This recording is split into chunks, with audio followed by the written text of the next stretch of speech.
अगर आपने सोचा है कि इंडिया और पाकिस्तान का पार्टीशन सिर्फ एक पॉलिटिकल डिसीजन था तो आप गलत सोच रहे हैं। आज हम बात करेंगे उस डिसीजन के पीछे की असली कहानी, जिसमें 7 लाख से ज्यादा जानों का हाथ था और एक देश के टुकड़े होने की वजह थी। और सबसे खास बात, वो सब किन लोगों ने किया और किस वजह से किया, क्यों किया था। इस वीडियो में आप जो सुनेंगे वो आपके होश उड़ा देगा। तो चलिए ये कहानी शुरू करते हैं। अगर हम 1947 से पहले की बात करें तो हिंदुस्तान एक ऐसी जगह थी जहां पर अलग अलग कल्चर, लैंग्वेज और धर्मों के लोग एक साथ मिलजुल कर रहते थे। एक ऐसा देश था जहां हिंदू और मुस्लिम, सिख और क्रिश्चियन साथ साथ रहते थे, मगर कुछ चीजें धीरे धीरे बदल रही थी। हिंदुस्तान में जो शुरुआत हुई वो आज भी हमारे दिमाग में दर्द का एक घाव है। 1930 में एक लीडर ने कहा था, हिंदुओं और मुस्लिमों के बीच कोई मेल जोल नहीं हो सकता। दोनों की अपनी अलग अलग पहचान है और दोनों की अपनी अलग अलग जिंदगी होनी चाहिए। ये लीडर थे मोहम्मद अली जिन्ना, जो मुस्लिम लीग के प्रेसिडेंट थे।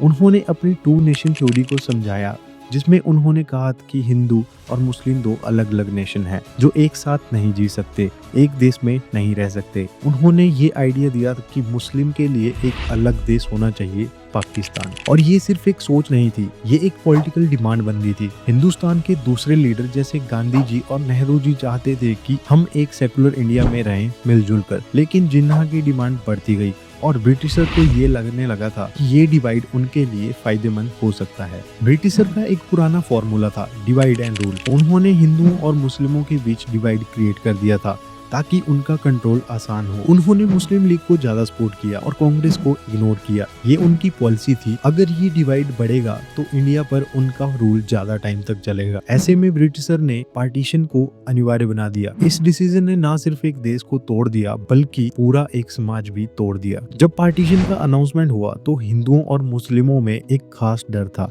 अपनी पहचान, अपने फ्यूचर, अपनी जान का डर। मुस्लिम को लगा कि अगर वो इंडिया में रहेंगे तो उनका धर्म और कल्चर खतरे में आ जाएगा, और वैसे ही हिंदुओं को लगता था कि पाकिस्तान में अगर वो जाएंगे तो वो अपनी जिंदगी और अपने घर को खो देंगे। ये डर इतना बढ़ गया था कि लोग अपने ही भाई बहन को अपना दुश्मन समझने लगे थे। और ये जो डिवाइड था वो अब सिर्फ पॉलिटिकल नहीं बल्कि रिलीजियस और इमोशनल बन गया था। जब पार्टीशन का वक्त आया तो लोगों ने अपने ही दोस्तों, अपने ही रिश्तेदारों को मारना शुरू कर दिया।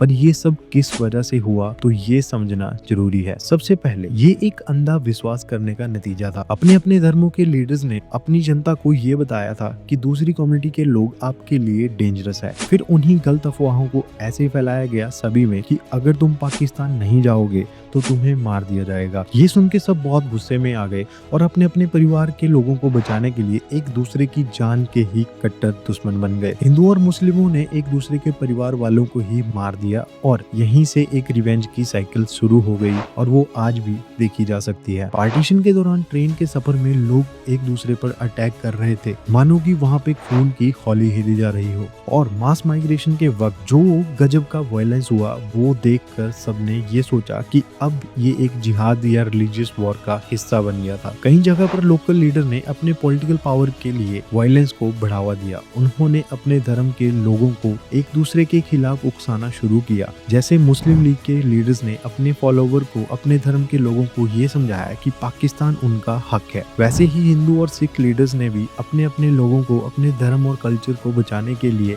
वायलेंस को जस्टिफाई किया। आज भी ये सब रिलीजियस लीडर का एक डेंजरस इफेक्ट है, जहां उन्होंने अपने धर्म के लोगों को वायलेंस के लिए उकसाया। जो कुछ भी हुआ वो एक कलेक्टिव ट्रॉमा बन गया। जिंदगी की एक नई शुरुआत के नाम पर लोग अपने अपने घर, अपने अपने परिवार, अपनी जिंदगी को खो रहे थे। हर किसी का ये सपना था अपने घर को वापस जाना, अपनी जगह जमीन पर वापस अपनी जिंदगी बनाना, लेकिन उन्हें सिर्फ खून, मार धाड़ और दर्द के सिवा कुछ नहीं मिला। क्या ये जरूरी था? अगर ब्रिटिशर ने डिवाइड ना किया होता, अगर लीडर्स ने अपने अपने धर्म के लोगों को एक साथ नहीं भड़काया होता, तो क्या ये सिचुएशन कभी आती? पार्टीशन के बाद लोगों के चेहरे पर वो दर्द, वो शिकायत थी जो कभी नहीं भूल पाई। खून के साथ जितनी इंसानियत का सैक्रिफाइस उस वक्त किया गया था वो हर जगह दिखाई दे रहा था। आज भी हमने पार्टीशन के दर्द को अपने अंदर बसाया हुआ है और हर एक इंसान की कहानी, चाहे वो हिंदू हो या मुस्लिम हो, सिख हो या किसी और धर्म के लोग, उनका दर्द हमेशा हमारे बीच है और शायद हमेशा रहेगा भी। पार्टीशन की ये कहानी हमें ये सिखाती है कि अगर हम अपने धर्म को और दूसरों के धर्म को समझकर एक दूसरे के धर्म और लोगों की इज्जत करें, अच्छे से मिलजुल कर रहें, तो हम एक साथ जी सकते हैं। पॉलिटिकल डिसीजन अगर अपने खुद की पावर के लिए किए जाते हैं तो वो आज नहीं तो कल हम सबको महसूस होते ही हैं और उनका बहुत ही बुरा नतीजा पूरे समाज को बाद में भुगतना पड़ता है और कभी कभी पूरे देश को उसका भुगतान करना पड़ता है। अगर हम आज की दुनिया में अपने धर्म, अपनी कम्युनिटी के बारे में अच्छे से सोचने का वक्त निकालें तो हम पार्टीशन जैसे हादसे को फिर कभी नहीं होने देंगे। ये थी इंडिया और पाकिस्तान के पार्टीशन की कहानी। अगर आपको ये वीडियो पसंद आई हो तो प्लीज़ शेयर करें और कमेंट करके अपने थॉट्स हमें बताइए। Thank you.